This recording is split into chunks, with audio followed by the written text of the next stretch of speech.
Առաջիկայում մեզ սպասում են մեծ իրադարձություններ։ Առաջինը սահմանազատում։ Սահմանազատումը տեղի ունենալու։ Եվ այդ բաները ուրեմն խաղաղությունը հաստատված է։ Խաղաղությունը հաստատված է այն հիմքի վրա,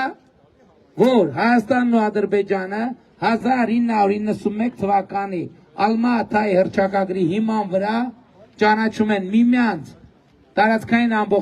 ամբողջականությունը եւ ինքնիշխանությունը եւ սահմանները։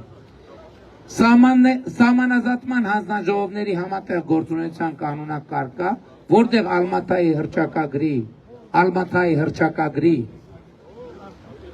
հռչակագիրը որպես բազային սկզբունք է։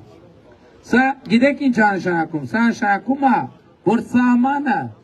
ըլնելու է այն, ինչ որ սովետի ժամանակ եղել է։ Խորհրդային Հայաստանում ինչ որ ողել է, ճշգրիտ ըլնելու է նույն սահմանը։ Բայց Բերթավանում չկա տենց հատված, բայց սահմանի ուրիշ տեղերում տենց հատվածներ կան, որ պրոբլեմատիկ են։ Իրար մեջ մտած։ Եվ մենք ստեղ հիմնական հարցը հետևյալն է. սահմանազատման արդյունքում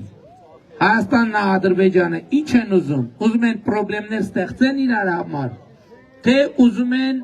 իրար հետ պրոբլեմներ լուծեն։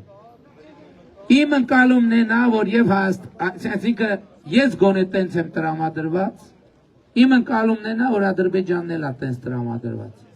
որ հիմա նենց լուծենք, որ 10 տարի հետո, 20 տարի հետո, 30 տարի հետո, 50 տարի հետո, 100 տարի հետո մի հատ ծառի, մի հատ թփի համար մարդիկ բան չանեն, չսկսեն, էլի կոնֆլիկտը չվերաբորբոքվի։